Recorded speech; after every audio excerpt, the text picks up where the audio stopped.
Hi guys, welcome back to another episode of Train Simulator Classic, aka Railworks.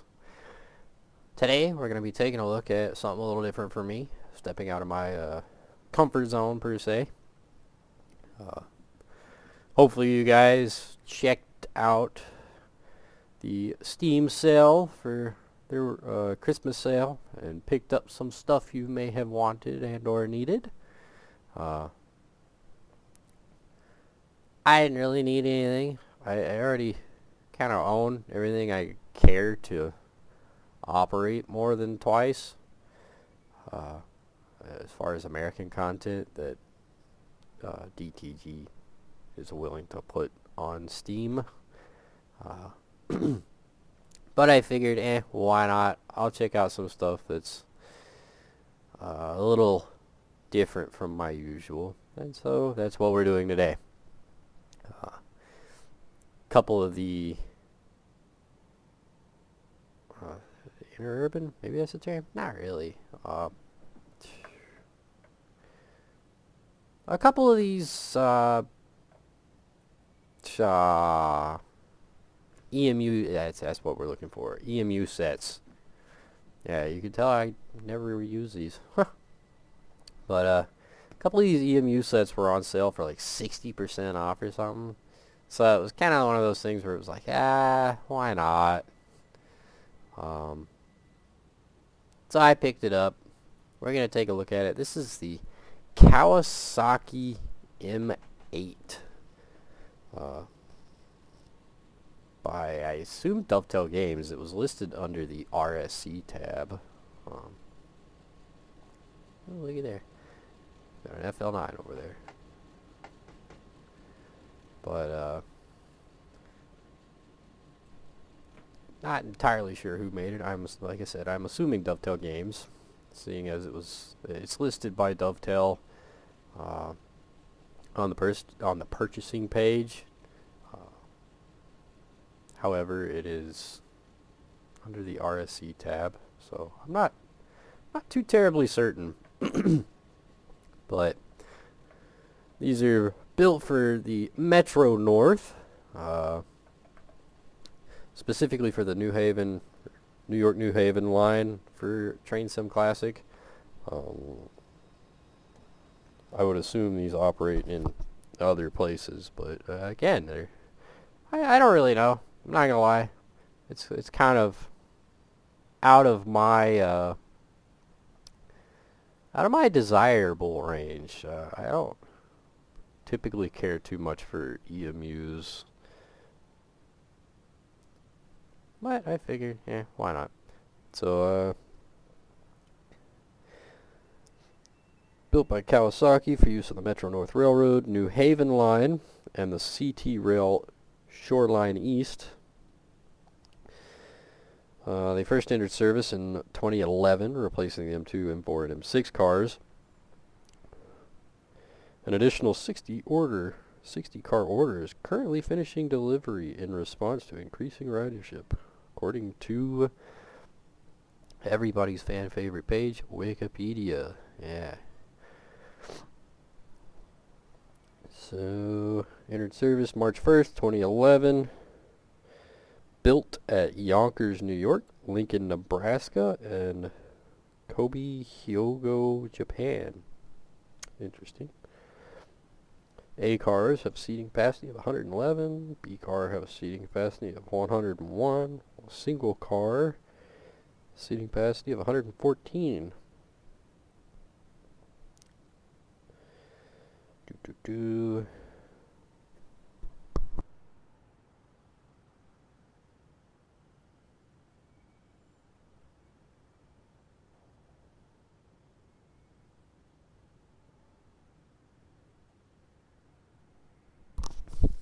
Goodness, not a good day for my allergies, but they can operate on third rail, 750 volt DC, overhead lines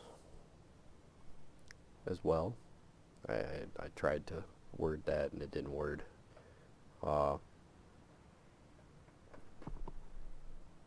They're obviously electric, but they can operate third rail or overhead depending on where you're at on the system. Oh.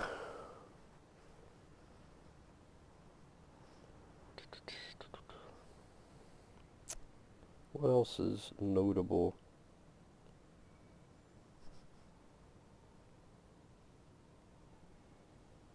Not much. I mean, it's kind of typical of what one would expect of interurban multiple units. You know, they operate passenger trains exclusively. They're speedy. They're obviously EMUs, easily coupled onto and added onto a train set. Here we've got a 6-car train set. You just saw a 2-car train set run over to the car yard there. Yeah, it's about it. I mean, like I said, it's not something that I really know what to point to as, you know, wow, look at this cool bit of information, because it's just kind of yay. So yeah, let's dive into it. And of course the sun's on the wrong side of the world, so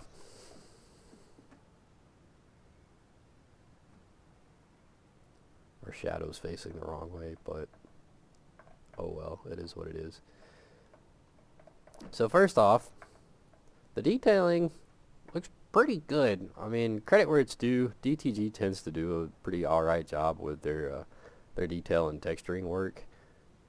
My big question is whether or not they're going to be sounds from a decade ago. Again, we'll see. Ooh. Give me one moment.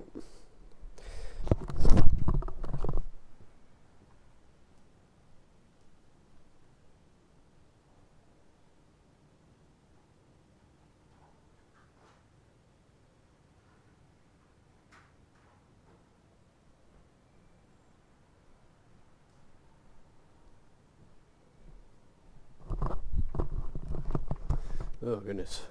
Unfortunately, I have awful heartburn. Something that has plagued me for a while. I eat anything other than oatmeal, bland oatmeal and water, and I have awful heartburn, but it's about how life goes.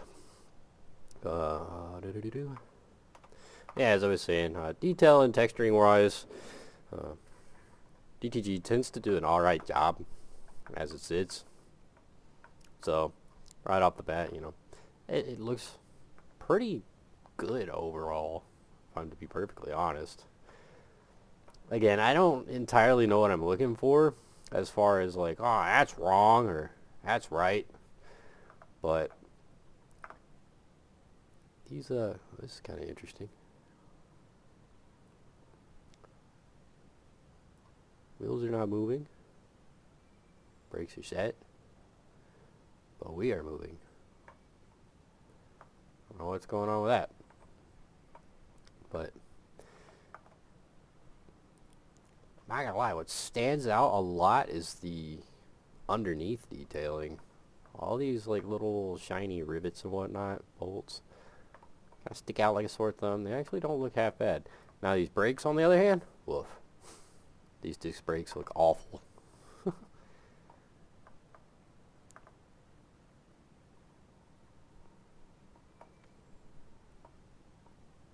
Otherwise, these trucks kind of look pretty good overall. All these warning labels and whatnot are legible. I mean, it really does look pretty neat. Now, I do feel like that I should be hearing, like, I don't know, air conditioner unit running or something. I feel like we shouldn't be sitting here and it's just absolutely dead silent. Every electric train I have ever been on hasn't been dead silent like this. I mean, heck, I've ridden subways all over these big cities, and none of them are dead silent. So it is kind of odd that there's nothing at all making sound right now.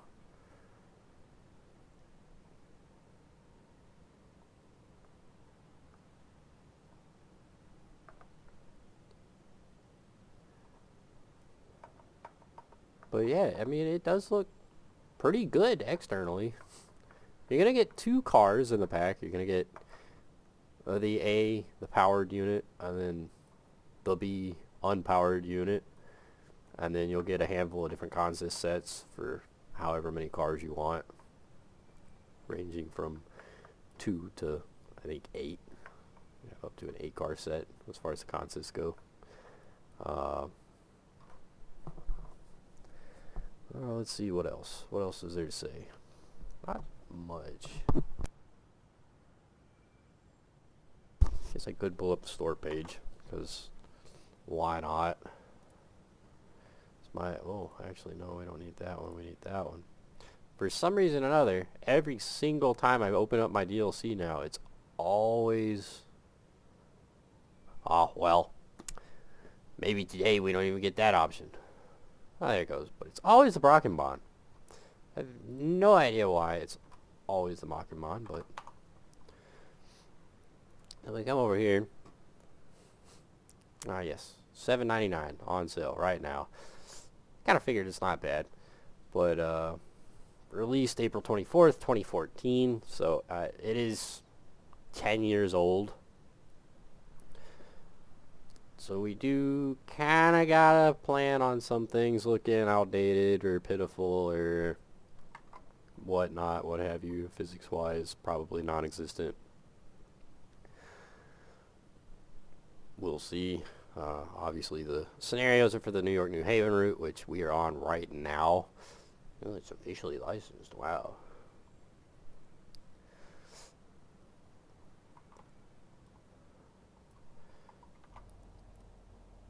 You know, to be perfectly honest, though, for it to be 10 years old, it doesn't look half bad. I mean, honestly, we get stuff today, or in the last year or so, from certain developers that look laughably older than this. They look like MSTS conversions, or they straight up are MSTS conversions. So honestly, it's kind of impressive that at 10 years old, this kind of still stands on its own 2 feet, externally anyway. It looks pretty good. Looking at you, DL109. Let's see. Here's where it kind of shows its age. So, lettering here, really blurry, really low res. Not my favorite. Same here.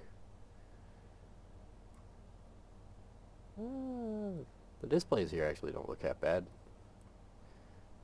This doesn't look great. This doesn't look great. Of course, we got our alerter.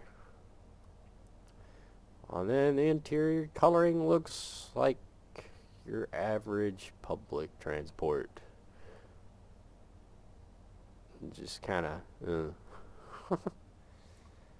bells, buttons, and whistles. Looks like a bunch of fuses back here. Breakers.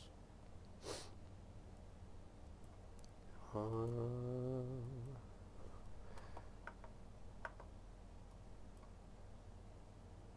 don't even get that.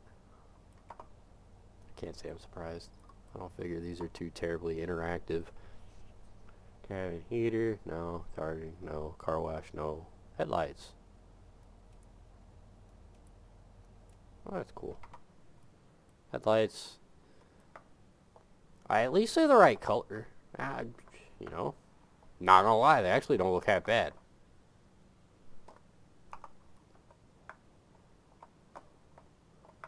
Oh, they disappear kind of early though. Right there. Yeah, that's kind of entertaining.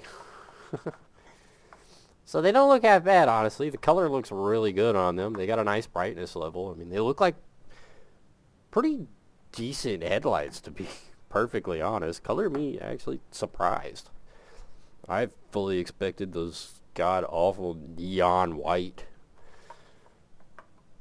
with the weird halo flare headlight effects that nobody likes except for, you know, certain individuals. So yeah, headlights don't look half bad. They just kind of, they turn off and on at a certain distance, which is noticeable, to say the least. Boogity, boogity, boogity, boogity. Let's boogie down here to the end. Should have red markers on, which we do. Once again, they actually look pretty good. They turn off at a weird distance. Color looks good. It's got a, you know, I could live with this little weird flare going on here. The color, the effect looks pretty good. Bracket of the cab. Wipers. Nothing special. Cap dimmer, we don't get. Cap light.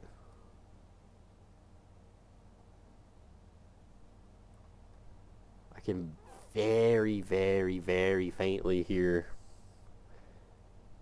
kind of a whirring noise inside.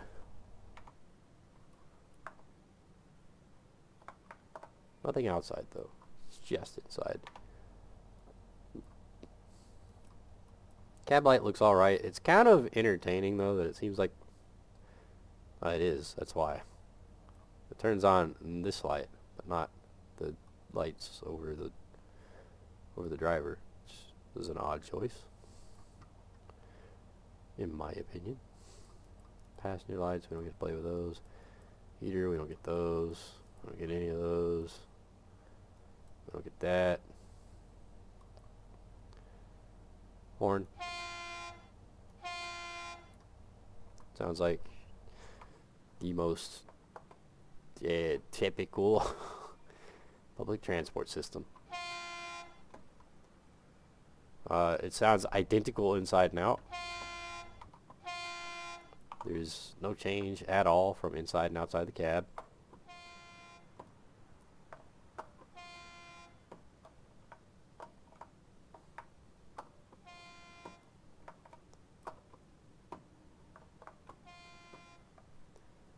And it doesn't really fade off into the distance. I mean, it does get a little quieter, but it has that weird spot where it just kind of stops sounding.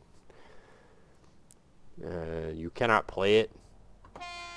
That is what you get. That right there, period. You press space bar, that's what you get. You hold the horn valve down, that's what you get. It is that specific tone, that specific amount of time, period.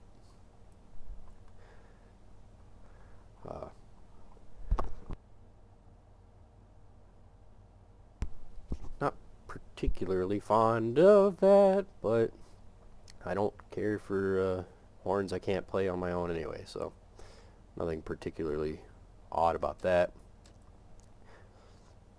Master switch, we got reverse, neutral, forward. Power control. Of course, our alerter reset there.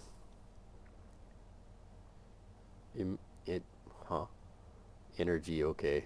Energy on and off. The pantograph.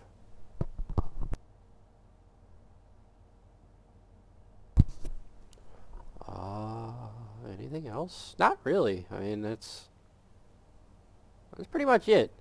Not an overly complicated model, which can't say I'm surprised at. Again, it's an older set that's been around a minute, so I kind of expect it. See if I can set my track up here correctly so that we're on the Metro.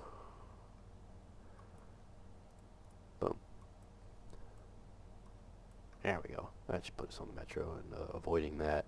I set that up to operate, not realizing that I'm on a different New Haven. So I spawned in here and was going to have everything go that way, and I was wrong. It's supposed to go that way.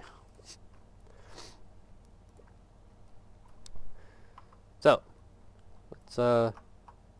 oh, hold up. Seating. Boy, if this doesn't look like an airliner. It doesn't. See, look, we get wall plugs in this one, so you can charge your phone, and somewhat more seating room. Couldn't possibly be like an airline. It is interesting though that you can't swap sides or change like front to back. This is the seat you're sitting in. Period. So that's kind of odd, in my opinion. Brakes. Oh, that's cool. Display here changes depending on our particular setup.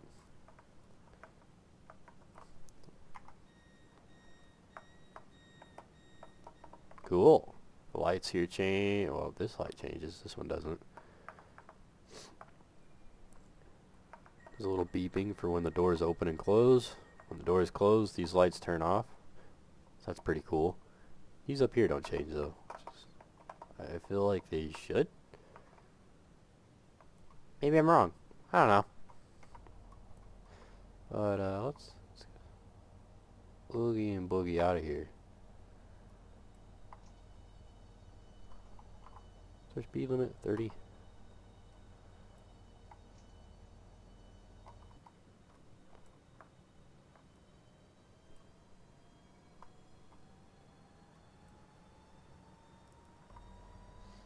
They really don't make any noise.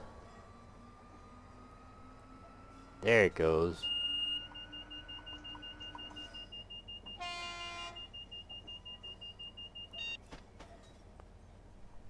I was physically operating the power controller, but the alerter was still going off. Guess I'm a little confused as to why.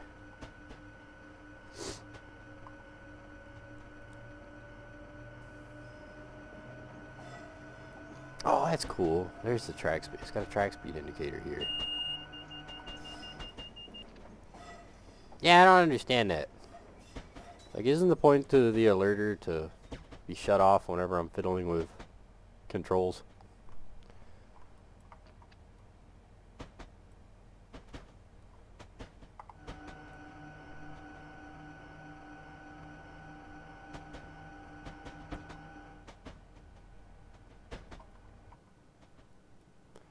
Ah, they're too quiet. That's something I never thought I would ever say, but they're way too quiet.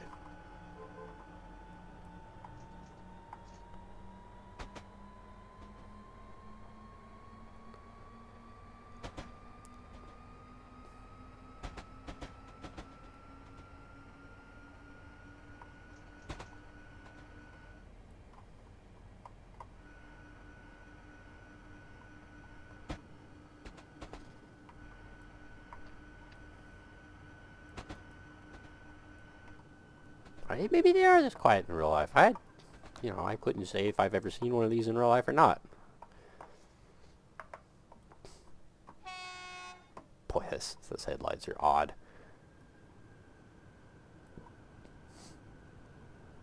But then again, there's like no clickety clack, cling clang, screech scrunch that you would expect to hear from moving train cars. So I am a little bit sad. I mean, it's just the typical train sim classic clack clack clack clack every few I don't know, every mile or so.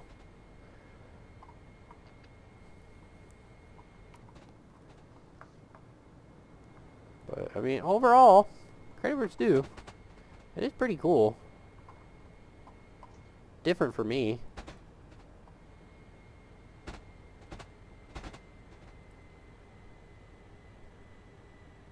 Start braking as we get up here to our station. I mean, it could not be easier. running this thing is simple. Which, you know,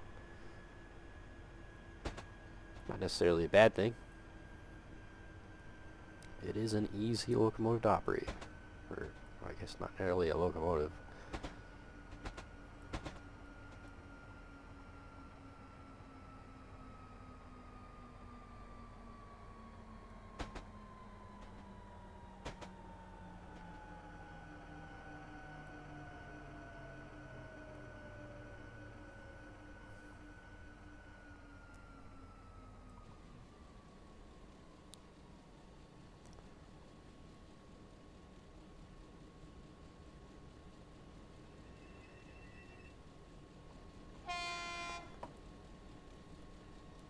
So yeah, I don't really think there's anything else to go over.